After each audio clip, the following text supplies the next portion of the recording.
Creating great products isn't just about features or roadmaps. It's about how organizations think, decide, and operate around products. Product thinking explores the systems, leadership, and culture behind successful product organizations. We're bringing together insights from multiple product leaders, pulled from past conversations, to explore one shared topic, offering different perspectives and lessons from real-world experience. I'm Melissa Perri, and you're listening to the Product Thinking Podcast by Product Institute. Today, we're looking at how AI is moving from experimentation into real products, and what that means when trust, accuracy, and risk really matter. We'll start with Dr. Maryam Ashoori, who works at IBM and was involved in building Watsonx.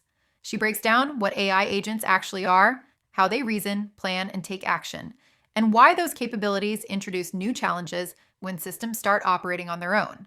Let's hear from Maryam.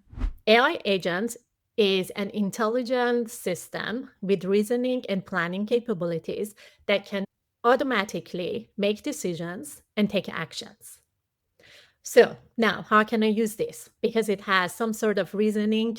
We can question if it's reasoning or just rudimentary planning capabilities, but because it has those capabilities, it has the opportunity to break down complex problems and play the role of a partner for brainstorming, for market evaluation, for gathering and analyzing information and data.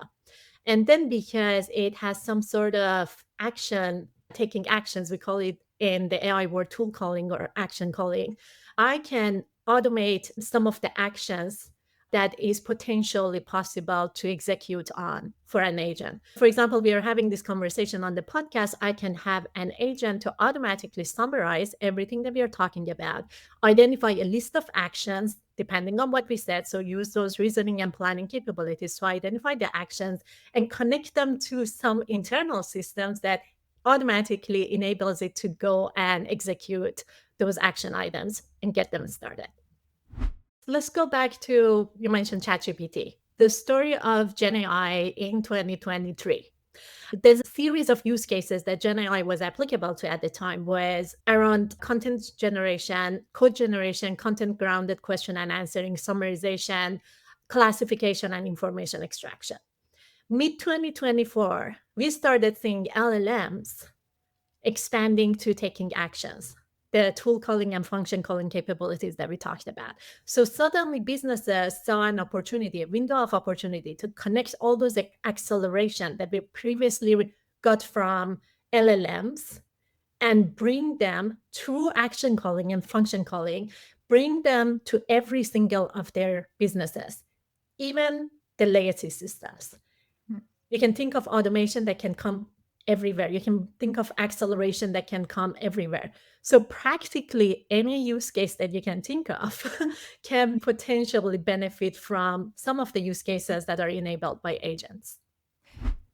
There's no reasoning really. There is no logic of thinking behind LLMs. This is an unsupervised learning that basically LLM is exposed to a body of information, a very large body of information. So when you ask a question, it basically calculates what's the probability of the next token. It's just the word of probability of the next token versus the whole thing. And because of this, the model can hallucinate because based on just following the probability rules, there is a high probability that the output that you have generated is sound. But then when you use the logic behind it, it's like, hey, it looks good. And most of the time they are confident, very confident on generating this, that you can feel the confidence in the tone, but it's not an accurate information. It's just a collection of words nicely put together. There are two things that they can do. One is using the technology to identify some of those. So for example, for agents, we have been developing guardrails, agentic guardrails that identify context relevant faithfulness to the contents and something like that. So as a product manager, you can put together these guardrails in the flow of decision making for the agent to make sure that they stay close to that truth.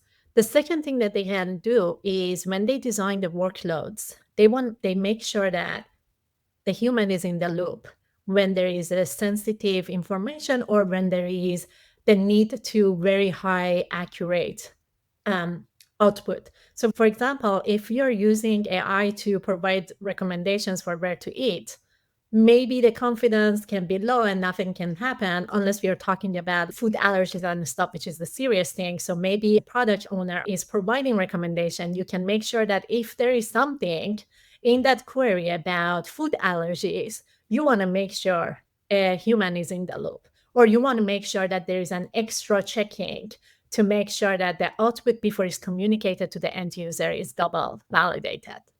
And it sounds like this has to do with risk. Like the higher the risk, the more you want to put these into place. Exactly. We call it calculated risk. So as a product manager, you need to know what is non-negotiable and what are the risks that can't be jeopardized and just work around that. So Maryam walked us through how AI agents work, why hallucinations happen, and why guardrails and human oversight become critical as risk increases. That idea of calculated risk is especially important in regulated environments where mistakes can have serious consequences. Next, we'll hear from Magda Armbruster, head of product at Natural Cycles, who shares how her team builds healthcare products where regulation, privacy, and compliance are embedded directly into product development. Here's Magda. We have quality assurance members within our team that work alongside of product development, and they do flag to us early if we try to do something too risky or too out there. Our quality assurance is like inbuilt into product development processes. Whenever we brainstorm like about a new idea, they are part of that brainstorming. They are part of our team meetings where we present like new designs or new features, and they give us feedback, so we take that into account right from the beginning. We don't work in silos that first the product team works and then we hand it over for sign off and then it comes back after a month of limbo. We work alongside the regulatory and the compliance team with like frequent meetings and syncs and also just talking to each other. There is a very big topic in the United States right now about that as well. And I've seen Natural Cycles and apps like it in the news, especially when it comes to the government, who Mhm. our choices have been more and more restricted here. A lot of news articles talk about how they are going to start, the government's going to start looking at these apps, taking people's data to find out if they had an abortion or if they prevented pregnancies, which could lead to legal action. How do you think about, first of all, is any of that true? And how do you think about data privacy when it comes to such a sensitive topic like this, especially in a political climate like we have today? When it comes to data privacy and data security, we are a paid app, which one reason for us being a paid app is that we do not sell our users' data. Our users' data is in their hands, is under their control. They are in charge of it. They can delete it. They cannot add any data. They don't need to do anything. They're absolutely 100% in control. If they don't want us to use their data for research, they don't have to. It's absolutely all in their hands. All of the practices around data privacy and data security, they are under a NC Secure flagship product in our company. And one of those is also even an advanced identity protection called Go Anonymous mode. Should women want to go anonymous, they can. And this means that not even us cannot identify who they are. So in a unlikely, hopefully, event of a subpoena from the government, we will not be able to give the users data because we don't know who the data belongs to. People often think that if you're a regulated medical device and if you need to follow like a very strict process, it can slow you down. But I think for us, it's actually the opposite, which I think it's pretty cool. We have a very well-defined quality management system that has been with us since the beginning. So it's like a foundation of what we do. Whenever we like tackle a new feature, we can look at the product requirements, at the risk. So we do have a baseline to start with, which is an excellent thing to have.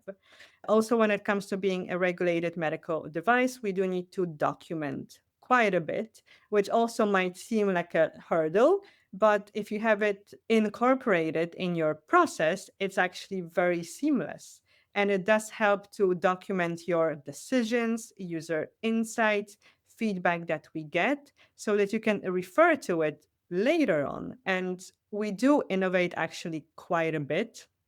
One aspect that I also wanted to touch upon is that we do have a great culture in the company where everyone feels like they really can contribute to the success of the company. And if someone feels like they can impact the mission or the product or the vision, they will be more likely to innovate and to come up with great ideas. And we have an amazing team that does that basically on a daily basis. So when we do have a new product and we innovate on it, we do bring also our compliance and our regulatory teams early on, and they also shape and they also can help us shape the product. So it's really working together with the regulatory team.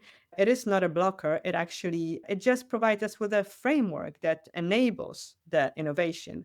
Magda showed how bringing regulatory and compliance teams into the process early can actually create clarity and enable innovation, rather than slow teams down. But even with strong processes in place, AI introduces another set of questions around cost, scale, and long-term sustainability. For our final perspective, we'll hear from Jessica Hall, Chief Product Officer at JustEatTakeaway.com. She talks about how product leaders should evaluate those trade-offs, from unit economics and simplicity to governance and building lasting capability. So, this is Jessica on what it takes to make those decisions responsibly. I think there's always a whole load of inputs, and it really depends on the situation. So there's a cost piece in this. We are excited about AI, and there's lots of conversation about it in the industry, but implementing LLMs, training LLMs, and running them can be really expensive. And if we're talking about something that has a very small impact, it might be great for your customers. They might really love it, but it might not commercially really move the needle. Then you have to ask the question, like, is this the right investment to make? Or are there cheaper alternatives that are as good or 90% as good? And that's always a judgment call that you have to make. I think the other piece is just keeping it simple. And that's one of the things that I hold really true and I challenge my team on as well. Sometimes with the AI solutions, we can be guilty of overcomplicating things or over engineering it. And actually, simplicity is the answer. So asking yourself, like, is this the simple answer? Is this the right thing to do? That's really important. And then I think once you get to that point, it's then a question of what's your tech stack? What data do you have? Do you have enough data that you can make this meaningful? And that you can run it effectively? You have to ask yourself all of those kind of things. How accurate is it going to be based on the information that you've got, and is that a risk you're willing to take? Because with generative AI, there is also a risk element of this, because we are still learning, and the LLMs are learning, and it's changing all the time. We've seen some mishaps in the industry, and there will be more to come, I'm sure. But it's all of these factors together.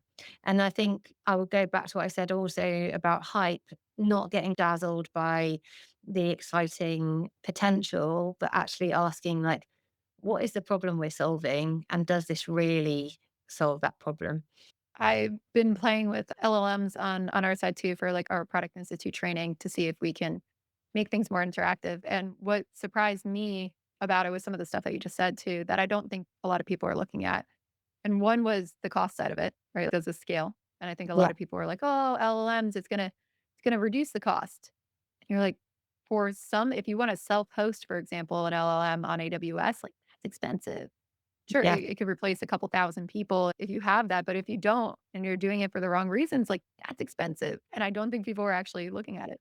Yeah, the cost side is quite interesting. And depending on the size of your business and what you're going after, it's definitely worth looking at. That is one of the things we assessed when we were doing our AI assistant for customers. What is the cost per chat?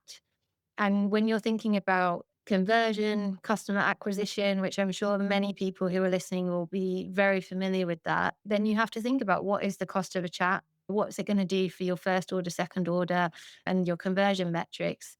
Are you seeing it as a way of doing acquisition? And have you built that cost in? And it can be surprisingly expensive. And I think that probably the other thing is it isn't just the cost of the technology, it's the cost of maintaining the team that needs to continue to work on that, the skill sets that you need to build. And that's something I also take very seriously, not just with AI, machine learning, and other technology in that kind of space, but are you building a department that is fit for the future? Are you training your colleagues, your team on the things that they need to know to be effective into the future? And as you adopt these technologies, it isn't just about adopting the technology, it's about creating the entire ecosystem of your department that's able to take it forward. Yeah, it's building in a capability to your business. And that's Yeah, not it like, is. And it's not a reason not to do it, but that expense piece, there's lots of other things around the data governance and how you govern it. And bias is a great topic to talk about on this as well. And how do you tackle all of those parts of the solution as well? I'm not for a moment saying don't do it. Just you've got to go into it eyes open and not be dazzled, but really make the right decision for you. you just mentioned something too about bias. And we have talked a lot about bias in AI, and it's a computer, it's generating stuff based off the data you give it. How do you help run the governance around the AI that you have? And how do you mitigate for that risk? You also talked about it giving like the wrong answer or doing Yeah. something that's not desired because they do hallucinate. What do you do to manage risk around there? Yeah, so all of these things, I would say, we do have a robust data governance kind of policy and procedures already in place, and AI falls into that category already. So we already have much of that in place, but we have developed that out further to make sure we really get this right, or at least that we are giving it the best chance we can to be on top of some of that stuff because it's new and is developing all the time. So we do have a cross-functional team of people who look at these solutions from all perspectives. So we have data protection office, legal, tech, product, various different people who come together regularly to talk about how are we using it, what are we doing, what are we learning, what's the industry saying, and making sure we're really on top of all of that. And we try to be transparent with customers as well. So that AI assistant that I'm talking about, we give the customers the choice to opt in to us analyzing their chats. We want to because we want to know what they want, but we're giving them the choice and we're being transparent about that in the first chat that they have. We ask them that question. So I think that's also really important. Not only that, we've set up an AI guild. So anyone with an interest across the entire organization, not just product, not just tech people, but anyone can get involved in the AI guild. And through that guild, we are educating people on the foundations, the policies, safe use or correct use within our guidelines so that we can make sure that we don't allow this to go unchecked and that we are really eyes open to the risks and the way we use it. When it comes to bias and inaccuracies, it's difficult. We've created a cross-functional team that work on the AI system that's made up of a number of different people, different backgrounds, and is quite a diverse team. And I think it is very important to have diverse teams building solutions, not just for AI, but especially for AI, because if we don't think about how we train the models, we risk exacerbating some of the bias that we see in society today. I am not for one moment saying that we have solved that problem or that we are the perfect business and we know exactly how we're doing it, but we're giving it a very good go and we are really aware that's something we have to be on top of. In terms of inaccuracies, it's difficult. The longer the conversation goes on, the more likely the AI is to hallucinate because of short-term memory and all of the things that, how LLMs operate. From my perspective, it's not just for the inaccuracies, it's also better for the customer if we answer their question quickly and they don't have to ask 5 times for the meal that they want, but they can get a pretty good answer straight away. And speed is important too, in that actually initially we found that our assistant was too slow. Customers were waiting too long, so they were asking again, and that's much more likely to lead to inaccuracies. So those are some of the things we've done, but I think just like everybody else, we're on that journey and we're learning and developing alongside the technology, and that's what makes it really exciting as well. Thank you so much for listening to the Product Thinking Podcast.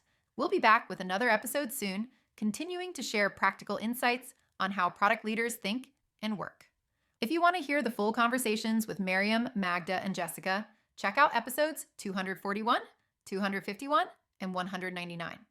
Make sure you like and subscribe so you never miss an episode. We'll see you next time.